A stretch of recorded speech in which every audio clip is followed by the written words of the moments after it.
Would you see if you can start sharing your screen and unmute yourself? And in the meantime, I will work on your introduction here a little bit. So Dr. Roger Turner is a historian at the Science History Institute in Philadelphia. He uses storytelling to help people understand the historical interactions among science, technology, and society that have helped shape the contemporary world.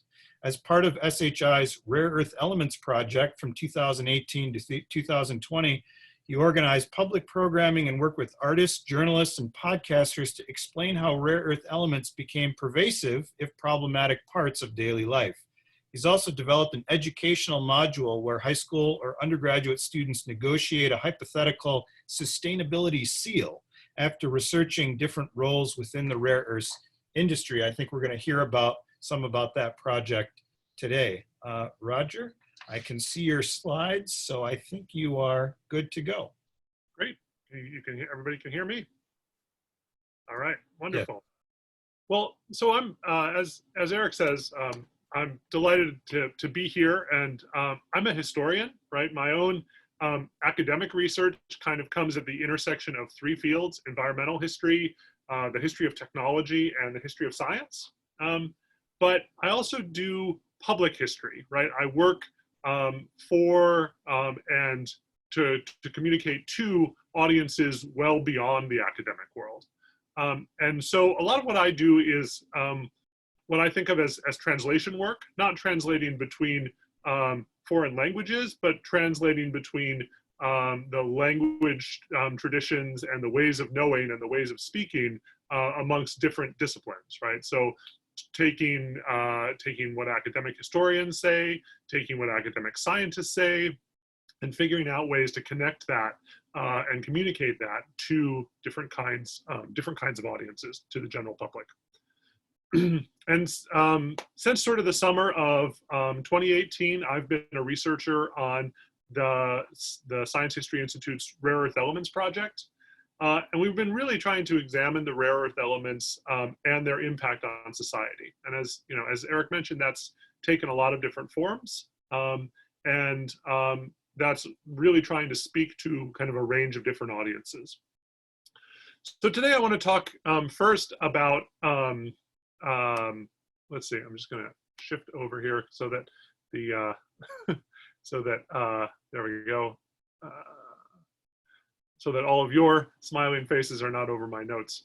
But first I want to talk about developing an outreach program. So I'm going to focus on storytelling as an approach.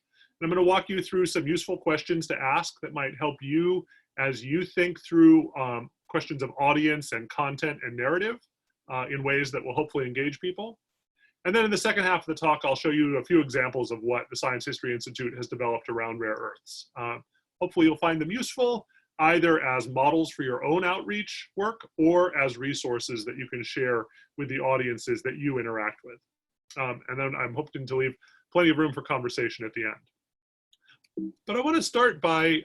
Roger, I'm sorry to interrupt you. I'm just seeing your title slide here. So. Yeah, that's, let's see, here's, oh, there's our next one. That's Yep. all right. That was just the title slide. I don't have a map slide. But I want to start by hearing a little bit from you, and I want you to take a moment, say a minute or so, to think about these two questions. So first, why are you developing a public outreach program? And then second, what do you hope to accomplish from that? And so as we think about that, if anybody wants to share, please go ahead and type that in the chat.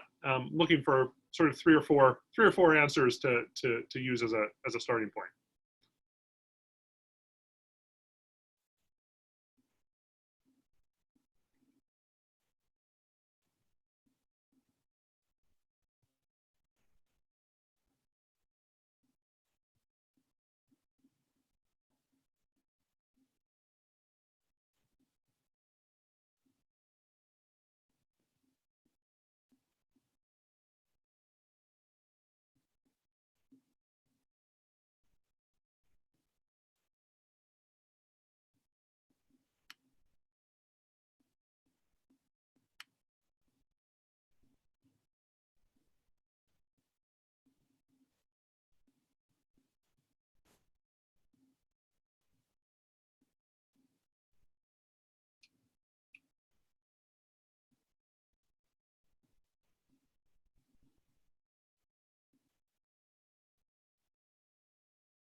You can see the chat responses coming up, Roger? Okay, good. I can. Yeah. So this is great. So, as people are looking over the chat, Jeffrey makes the great point that this is part of external research support, right? Why are we doing this? Well, because NSF says we need to. And I think this is a worthwhile, it's worth digging into that a little bit more, right? The NSF wants the work that its funds support to have a broader impact beyond just scientists and their work and their ideas, right? It should also, science that's public funded should benefit the public in various ways, economically, improving education, of course, but also things like fueling the public's curiosity and their interest in science. And I see that's a thing that people are talking about, right? We want to inspire students. We want to inspire other parts of the public. I'm really enjoying the sort of the notes here about making research accessible to a general population. George's point as well, right? This is the visibility for the center is very valuable, right? It helps people understand why the science matters and where it's happening. So, and then maybe one other question to keep in mind as you're thinking through this is, what other experiences do you have in your broader life that are relevant for public outreach here, right? So that could be, many people here are teachers or teaching assistants, that kind of experience in teaching. But there's other places maybe where you've done public speaking, where you've organized programs. And one of the things that we're going to talk about next is storytelling, right? You've probably, at many points in time in your life, told stories in an effort to persuade or educate or help someone understand something that you want, that you really want to communicate. So one of the kinds of key ways that people have that we can think about public outreach is as a form of storytelling. Let storytelling be sort of an animating and organizing idea in our public outreach efforts. And I'm really drawing here on a wonderful program that's been developed by the American Geophysical Union called their Sharing Science program. And I first encountered this at the Geoscience Congressional Visit Day. So we go, a bunch of geoscientists and geophysics educators go down to Washington, DC. They have a day of sort of learning about how science policy gets made and talking with people like who run the AGU's Sharing Science program, and then they go and talk to members of Congress. And as kind of part of this briefing, we got a real sense that that for the American Geophysical Union and for other climate scientists, it's become very clear that just telling the facts and publishing research papers is not enough is not enough for scientists to be doing to actually succeed in preventing us from destabilizing the climate, right? And so the AGU has embraced a kind of much more public role, and they've been building this around storytelling. So why storytelling as a model for public outreach? Well, first, stories are central to how humans think and remember. They structure and organize our lives. And stories are really powerful. They tap into our emotions. They frame and make sense of our actions. And this is, a sort of a central part of what it is to be human, is to think through and to live through stories. So how then can we think about the hows of storytelling, right? So first, we're going to talk a little bit about audience. Stories always have a specific audience. We're going to think some about what stories are about, right? How do you match the content to the audience that you're speaking to? And then stories are narratives, right? They have a setting, they have characters, they have obstacles, and they have a resolution. And hopefully somewhere in the process of that storytelling, there's something satisfying and educational as you work through that story. So let's think a little bit then about audience. So content is, oh, sorry, I'll skip through here.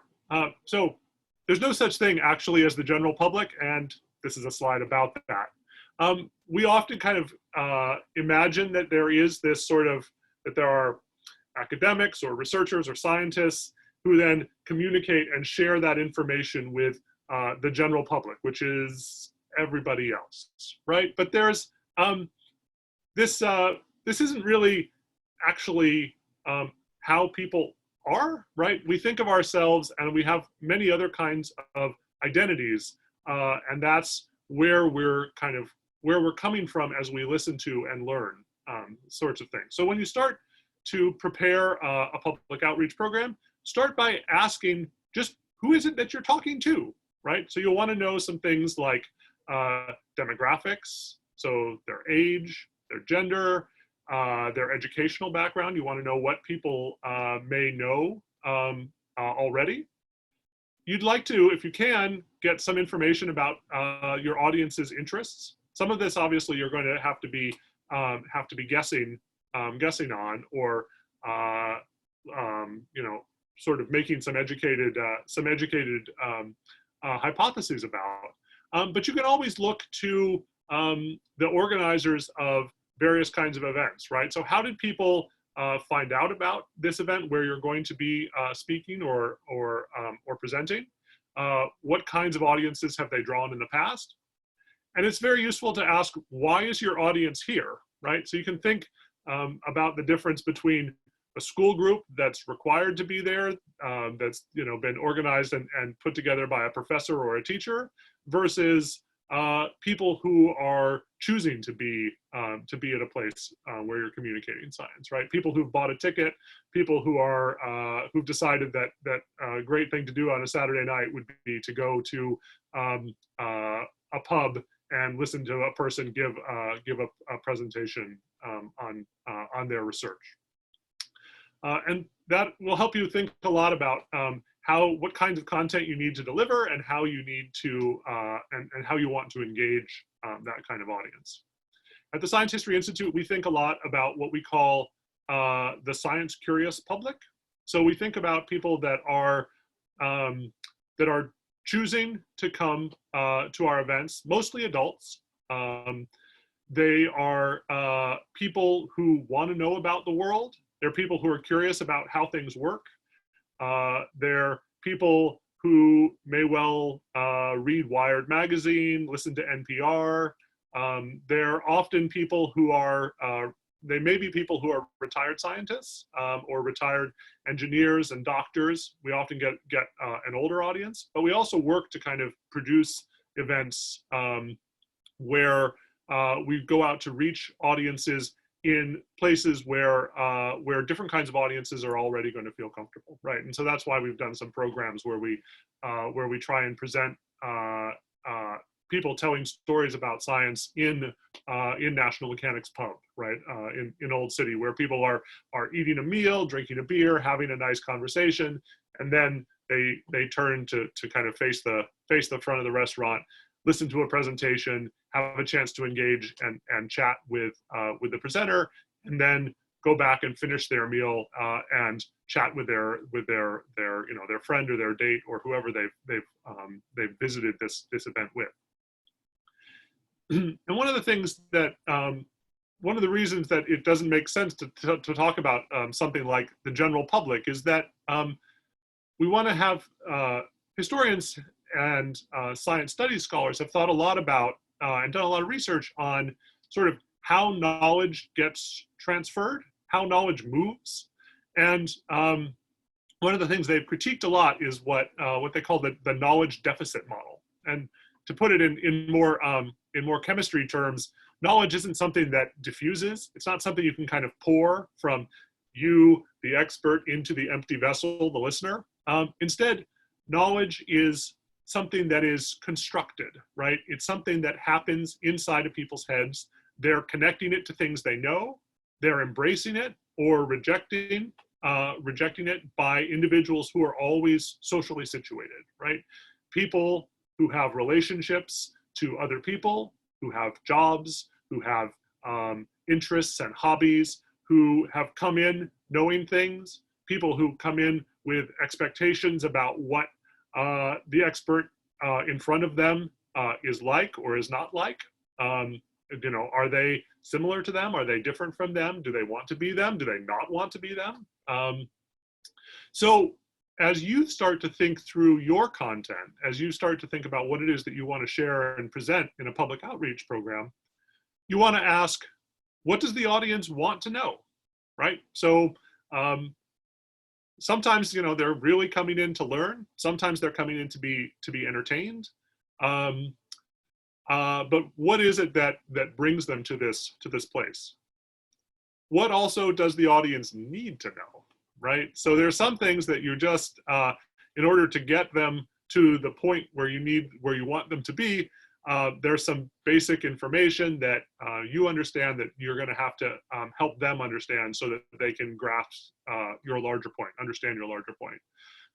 And so you want to think about that kind of you know, how do you structure in and build in spaces to communicate the things that people need to know, even though they may not necessarily want to know that.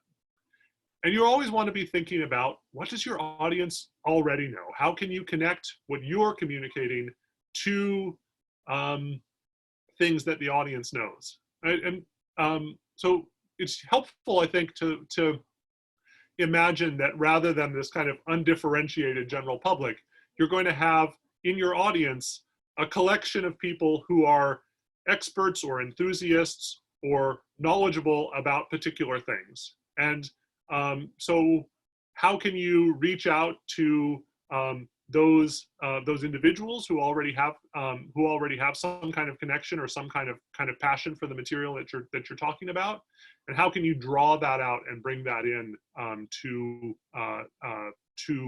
your presentation? So that brings us in to starting to think about content, right? So content is not just what you say, but it's also how you say it.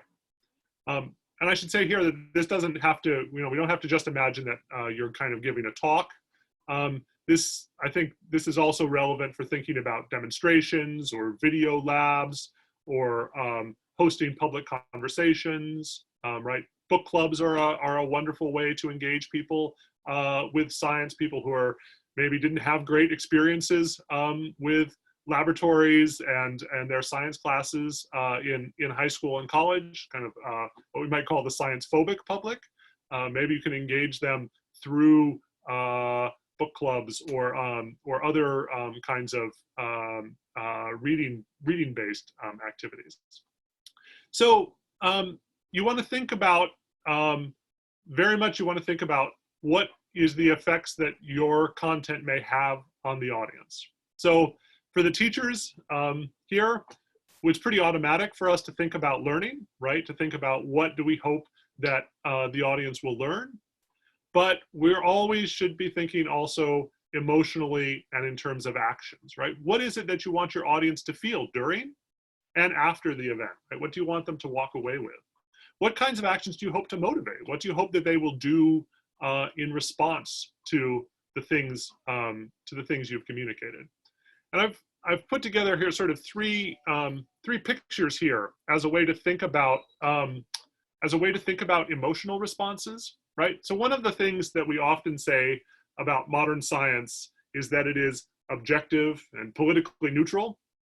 But when you're doing public outreach, you're going to get into trouble, I think, if you pretend that emotions and politics and people's pre-existing beliefs don't exist. So you want to face that head on. You want to recognize that you're inevitably going to be encountering emotions and strongly held ideas and politics. So that's why I kind of want to walk you through thinking about images here. So these are three different images that we've used at the Science History Institute to illustrate sort of op-eds and various other kinds of sort of public writings that we've published, right? So you can think about on one hand, right, sort of the piles of oxide powders. it seems like a very neutral image, right? It's it suggests that you can make anything you want out of, by kind of forming these materials, but it also erases or kind of leaves completely out the harms that are caused by producing these oxides. It erases the kinds of political tensions that may come, and the international and global trade in these oxides. So although it may kind of appear to be a very neutral picture, by ignoring or hiding those other issues, it frames the discussion and it frames people's emotional reactions in a very different way than, say, the artwork there in the corner, where you see the kind of suffering and labor that goes into the production of our personal electronics, right? And this is a wonderful illustration drawn by a student originally from Sarah Lawrence College, Deku Wu, who did that. Whereas the picture and the other picture with the Chinese and the American flags and the periodic table highlighting the rare earth elements really emphasizes, right? It's going to invoke thoughts of nationalism. It's going to invoke certainly in today's political climate, it may for American audiences, it may invoke anti-Chinese ideas, prejudices, questions of patriotism, and it emphasizes that these are kind of being manifested through science, right? So you want to think through a lot about what are the kinds of emotional valences that are going to be invoked by whatever kinds of material you're presenting. So then let's kind of move then to thinking a little bit about narrative, right? So stories are about change. And movement. So how do you structure a compelling story that's going to engage your audience and hopefully move them to some kind of action? Well, literary scholars and analysts of narrative have been thinking about how stories are structured for more than 125 years. This is one of the the image here is the story arc from I think it's Freitag in 1896. And your story, as you think about a story, right? Your story has to take place somewhere, and you want to think about where is that story going to begin, and where does it move through to end? Who are the characters in your story, right? This story is about something. Sometimes that might be a kind of abstract idea, right? So you could tell a story about the theory of atomism. You could tell a story about the discovery of rare earth elements and how they came to be made into industrial products, right? So you actually, the metals themselves are perhaps the character in your story. But I would really encourage you to think about people. Who are the individuals, the humans? People identify. Your audience is going to identify with other human beings. Yourself, of course, can be a central character if this is a story about your own discovery or your own work in a laboratory. And then you can slide it over and bring in other sorts of things. But if you make your own experience working in a lab, trying to grappling with these ideas, trying to understand what's going on, that can make a really compelling story. And for lots of kinds of audiences, just what you do in your day-to-day life might be, your day-to-day work life could be really interesting. Lots of people don't know what a laboratory is really like what a modern chemistry laboratory is like what it's like to operate instruments, what it's like to run a separations process and to try and understand it. And you can use the challenges that you've overcome as as the obstacles that animate the story. So your stories are always about people or characters struggling to overcome something. And it's worth pointing out here that that you want to bring up when you write a scientific paper, so often you kind of erase or ignore the false, the wrong turns you took, the places where you were puzzled and you were stuck for a long time and you really had to, but those are the kinds of things that are going to make your story much more compelling. So even if it's obvious stuff to you, you don't want to leave out the interesting stuff, the stuff that's going to matter to your audience. They don't, your audience is not likely to have a sense of they're counting on you to decide what's important, but they're going to have their own ideas about what's interesting and what's kind of what really catches their attention. And so you want to offer a lot of different kinds of hooks to people.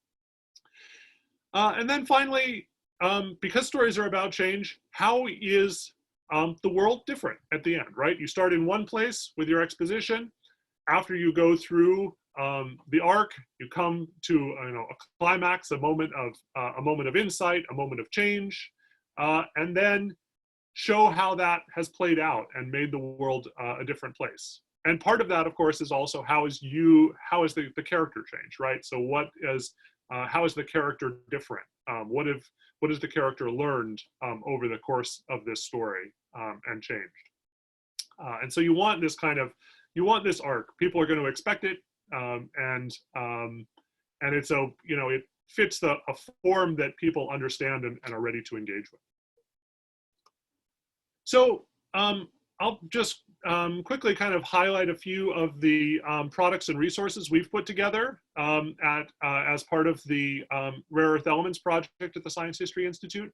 And very much we think in terms of storytelling as we try and reach out in the products that we've done. And I think you'll see some of the ways that plays out in our different products here.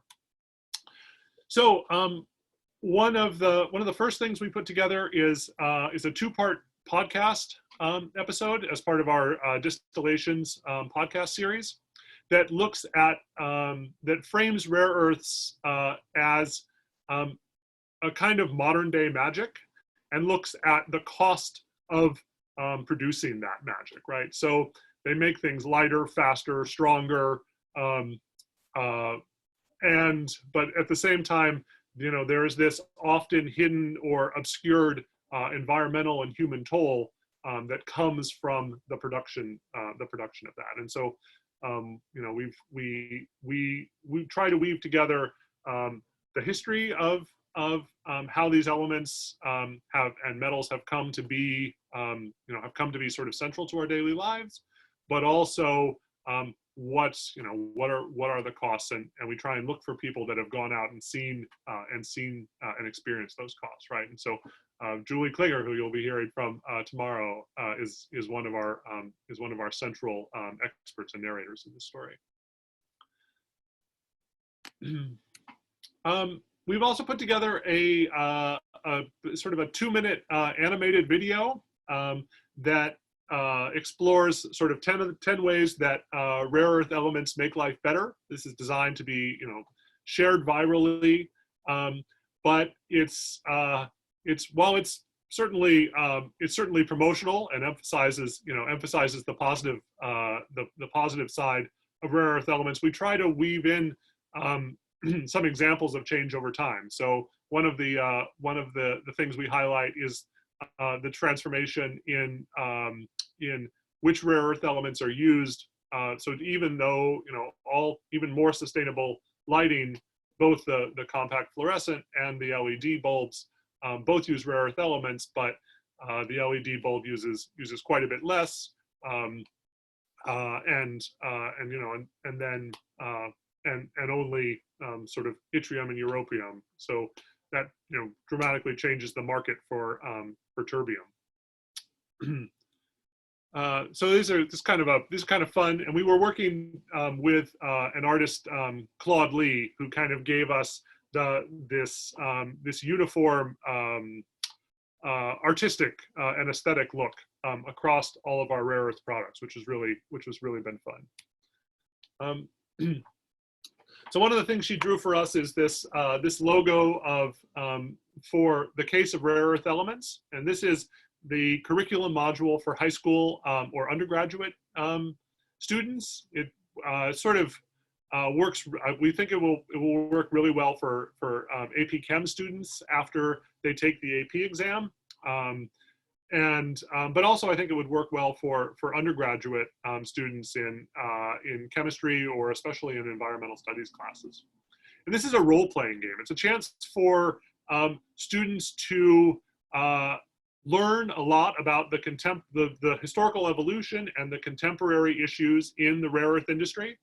They take on a role of someone involved in the rare earth industry, right? So maybe it might be an executive of a Chinese metal company, or Chinese environmental activist. There's lots and lots of different kinds of roles. One is an anti-smuggling official in a Chinese anti-smuggling bureau. So we have kind of a wide range of sorts of things, and I really enjoyed writing the role for a sort of an Elon Musk type character. So some of these are very kind of playful, but they're all kind of grounded in people who have real roles in the global rare earth industry. And then after kind of learning about your position, you come together first in your groups, all right? So groups of activists, manufacturers, consumers, producers, to negotiate what we think of as sort of a set of guiding values for a sustainability seal, right? Some sort of a market-based seal like fair trade coffee or dolphin safe tuna that could lessen the harms for rare earth element production. And so this, we have a similar kind of case study that we call the case of plastics, where students can kind of learn about the plastics industry and then come together in the context of negotiating an EPA regulation. So that's kind of really interesting for thinking about federal government regulations. But this allows, this kind of opens up, the case of rare earths opens up issues around globalization and global trade for different groups. So there's a couple of background essays that lay out the history and future of the rare earth elements, as well as kind of introducing some elements of the science of rare earth elements. And then there's historical case studies tailored for each group. And again, soon this will be, probably by, we're just kind of, this will be going up on the web later this month. It's our copy editor was laid off in a big series of layoffs connected with the recession, and so we're nearly done with getting this all together. But these materials will be available, and you may want to draw on them. They're written with high school students in mind, and they should be pretty accessible for a wide range of audiences. And complementing that, and kind of embedded within a number of these documents, is a set of interviews with experts like Julie Klinger and Eric Shelter, and as well as Adam Schwartz, of the head of the Ames Lab. And so these are kind of snippets of videos, video interviews that we conducted, and a number of them are illustrated as well with these kind of wonderful illustrations or animations by Claude Lee. So I'll give just a quick example and embarrass Eric a little bit here for a moment. Let's see if this is working. All right. is that coming through for people? I'll just give you an example of sort of how we use the animation. And Eric used some wonderful use of metaphor here, which made the animation and communication of that much easier. How are rare earth elements separated today? Is that working for people? So rare earths today across the world are separated using one process, and that's called solvent extraction. Actually, many different metals are purified in this way. Many different materials are purified in this way using solvent extraction. So solvent extraction works according to principles of chemical thermodynamics. I'll walk you through sort of the general idea here. So basically, you have a mixture of two liquids that don't mix with one another. They kind of remind me of salad dressing, like vinegar and oil, that form that sort of dispersion. And so if you have rare earths that are loaded into the vinegar phase, into the water phase, you can extract them. You can separate them into the oily phase through this process with an extractant, which is basically a compound that you would add that would move the ions from one phase into the other. And so every time you do that, you end up with a slightly different concentration or population of your mixture in the two phases. So at the beginning, we might have 50-50 of two different rare earths.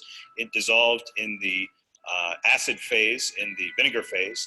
And then when we do the extraction by contacting those two liquids together that don't mix with our extractant involved, then we move, you know, some portion of one of the rare earths into the oily phase. But at the end of the day, we might have a 60-40 population in one phase versus the 50-50 that we started with in the other phase. So it's a very inefficient process. And in fact, the selectivity is very low. 60-40 would be great in terms of the populations, but it never works that well.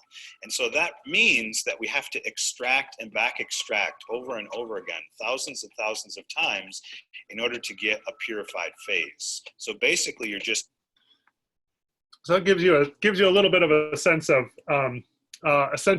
how these videos are going to work, and the hope is to be able to use video together with text, together with animation, to really engage students in kind of from a lot of different directions. And then last, let's see, we kind of sort of our culminating product, our culminating public product for this was a workshop in Los Angeles where Ira Flato, host of NPR Science Friday, sort of hosted a conversation between Julie Klinger, Eric, Gwendolyn Bailey, who's a sustainability engineer working in out of the Catholic University in Louvain in Belgium, who's been kind of exploring the life cycle analysis of rare earth magnets. And so they all came together and talked with then closing remarks by Adam Schwartz of Ames Lab. And so this is, if you're looking, the video is available on the Science History Institute's website under the Rare Earth Elements Project, and this could be a useful video for people to kind of get a sense of, if you want to share clips of it, share excerpts of it, or simply to get a kind of a sense of what the right tone might be for speaking to the science curious public. That's a kind of a good example of that.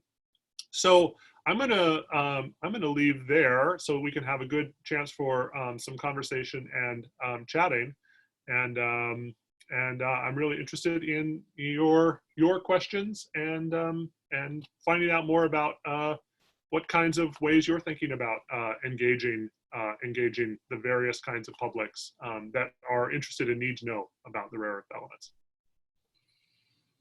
Okay, great. Thank you so much, Roger, for that really interesting presentation about how you all are at the Science History Institute are thinking about and also developing programs to reach the public about things like critical materials. So I think this was really pointed at kind of a lot of the things that we want to accomplish with the center.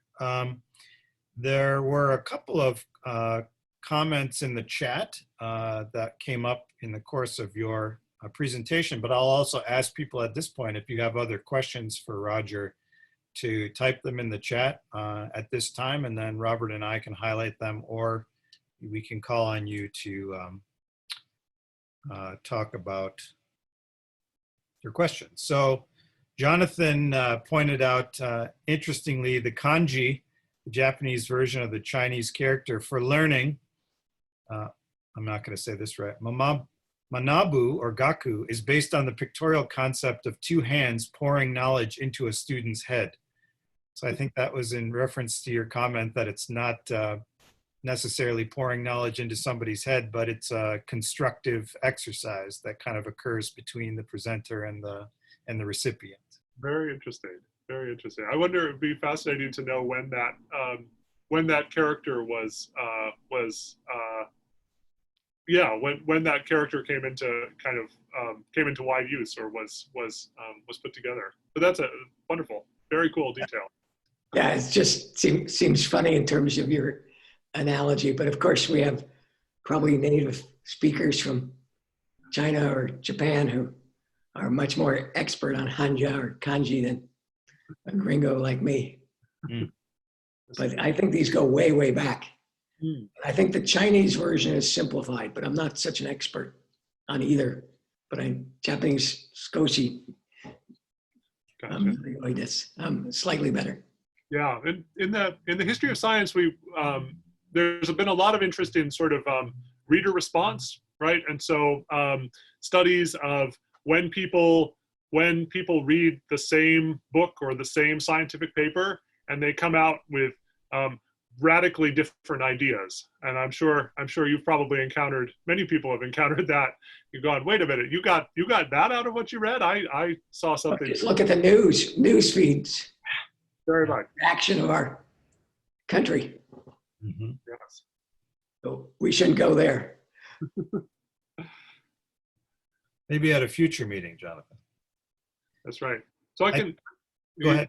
I can address George's comment. This is you're thinking about is that the rare earth elements logo on the slides? That's the circle with circle and everything. Yeah. Yeah, with the radiating lines out from it. I believe that is from John Dalton's model of the atom.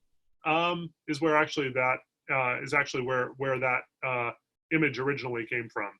It looks kind of fun when it's animated. It's at the beginning of our videos. It kind of starts with a dot and then the lines all sort of spin out from it. So partway through, it kind of looks like a Nautilus shell. And then you have this other sort of logo-ish like thing with the world at the center, and then images of elements. Oh yeah. Up here in the that. Mm-hmm. Yeah, we were sort of, it was tricky to and we went through a lot of thinking about how to kind of represent the rare earth elements graphically in a way, and to emphasize that that at least for the Science Matters, it's very much a sort of a story of sustainability, and we want to put human flourishing and environmental health at the center of that, and so hence kind of the globe, while also reaching out to the kinds of applications that students are likely to know about or be able to connect with, right? And so, the smartphone is at the center of so many stories about the rare earth elements, and it's quite understandable. It's familiar. It's engaging. It's compelling, and lots of people kind of understand it. But we wanted to point out that the story of rare earth elements is about a lot more than just consumer electronics. It's part of it's part of medicine. It's part of environmental protection. It's part of green energy. But of course, these metals are largely invisible in their applications, right? They exist inside of things rather than something that people can see can see and touch kind of on their on their own. So in contrast to something like plastics, where it's pretty obvious that this is a material that's transformed the world. For rare earth elements, you have to make that first educational step to get people to see that. Terrific. The other question I had is in respect to your rare earth elements project. Are there aspects of that refer to recycling, extracting elements out of recycled materials? That I mean, obviously, Eric, this is a big deal for him. But are there other aspects that are of that? Yeah, we have talked a fair amount about that. I think I skipped over this. So we've got a number of sort of pieces of pieces of writing as well that are aimed at different kinds of audiences that have emerged out of this kind of essays and op-eds, which all do engage with. Most of these engage with recycling to some degree or another, and certainly that comes through in the case of rare earth elements as well. One of the a couple of the roles are people that are engaged with recycling, and one of the we talk a lot about in the backgrounder materials and the educational materials of sort of what are, how do we understand the challenges of recycling? Why is recycling how will recycling be part of the solution, or can it be part of the solution? But why might it not be the whole solution? Kind of a number of kinds of questions questions around recycling for certainly. I think these op-ed pieces that you have, type pieces that you have here, Roger, will be really instructive for people in the center. And I do encourage everybody to take a look at them. That was one of the things that emerged from a recent meeting that we had of the PIs, is that I think if we can, for example, consider writing an op-ed piece from the members of the center. And this would be an awesome thing for, again, for trainees to take on if they were interested. Around issues of recycling and why it's important to help to articulate the vision and the mission of the Center for CSSM, to have take a position on this in sort of the mainstream media. So these will be great examples for us to go back and look at about how one can go about doing that. Do you have any advice for us if we're thinking about writing an op-ed about how we could get started doing that, or how did that process work for you? Sure. Well, we were working with a PR firm, so they were kind of they were handling the initial kind of outreach to editors. But there's a lot of there's good advice out there on the web on how to start thinking about pitches, right? So an op-ed usually begins with in terms of the sort of its so you start by thinking of an idea, something that you'd like to communicate. An op-ed is a short piece. It's about 750 words, usually 500 to 1,000 words. But and it's generally, there's sort of one idea and there's a call to action. So you're trying to persuade somebody of something, and you're trying to get them to do something. And so you need to have a pretty clear audience in mind. Who is it that you're trying to persuade, right? Are you trying to persuade people to recycle more? Are you trying to persuade, are you trying to persuade sort of general readers to recycle more? Are you trying to persuade policymakers to pass a particular bill, or to engage with, a set of particular, increased funding for something? And then once you kind of have your audience in mind and your call to action in mind, then you want to look to a place to publish that, right? So where is that audience likely to be looking? Where are they going to see it? And then what is that? So that's, maybe that's a particular publication, or a particular website, or a newspaper in a particular place. If there's a bill that's important, and it's in the and it's in the committee a person in a, of a representative who represents a particular district. Maybe you could look to try and publish that in that, in a newspaper that that member of Congress and their staffers are going to read. It's a good, it's a good place to look at that, as well as, of course, looking for your local ties, right? So looking to the Philly Inquirer or wherever your university is located. Then, sort of once you've located, an audience and an editor, then you're going to craft a pitch, and a pitch is a short. It's kind of a paragraph. It outlines. It's not an abstract. It functions as an abstract in that it is something that the editor is going to read and try and decide whether or not this is something they want to learn more about, whether or not they want to respond to you and pursue this idea. But it's editors get lots of pitches, and so you need to be very clear on what it is that you're saying, what it is that you're trying to, kind of who your audience is and who you're trying to persuade and what you're trying to persuade them to do. And you need to have, as part of your, often a good idea as part of your pitch is to come in with the lead, or sort of what is it that you're going to open your op-ed with and engage your readers with, right? So op-eds are always the kind of thing where, unlike a text that you assign to students, or unlike a scientific paper that people read because they need to know what's in it, an op-ed is something that doesn't compel reading, right? So you have to really engage an audience, and they have to choose to read it.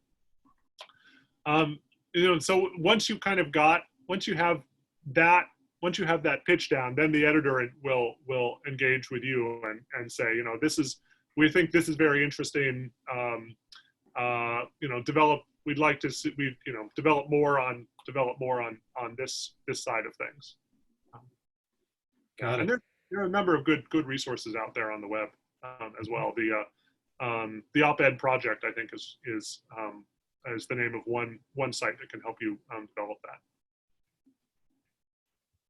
Very nice. Oh, this is really great stuff related to our theme of communication today, and hopefully we'll be talking about this some more within the center, but that's all really useful information. If there are other questions. Judith had a comment earlier during Roger's talk, and I was just wondering if Judith wanted to expand on that a little bit more and talk about how the stories of science are motivating and exciting things to hear about.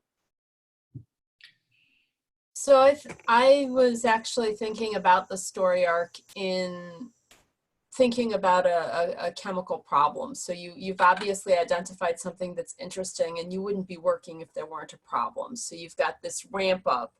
And specifically in response to the issue of glossing over things that hadn't worked well, a lot of times done in the interests of getting to the answer, or explaining how to do it and helping other people then to adopt those methods and advance their science.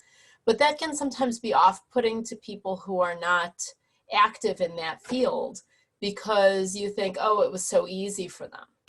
So I actually really enjoy hearing, when someone's giving a talk, those stories of the little inspirations that they've experienced, the ideas that they've had based on things that didn't work, the fact that they had to go back to the drawing board 4 times, because it makes me feel better about my efforts when I'm then struggling. So I do enjoy those humanizing aspects, and I also find that also provides good information for someone who wants to replicate the science, knowing what didn't work and that has already been tried. Very much. And I think one of the things that a lot of people who study science communication and who study as well questions of diversity and equity and inclusion in the sciences is the sense that the kind of the erasure of humans as embodied people who are struggling and working and trying to kind of figure their way through these processes.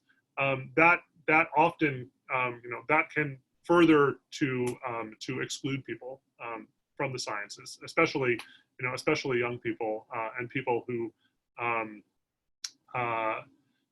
people who have not been told for much of their lives that science is the place for them, and science is the thing that they ought to do, right? So bringing out those kinds of struggles really can draw more people into science as a human process. Yeah, that's really important, Roger.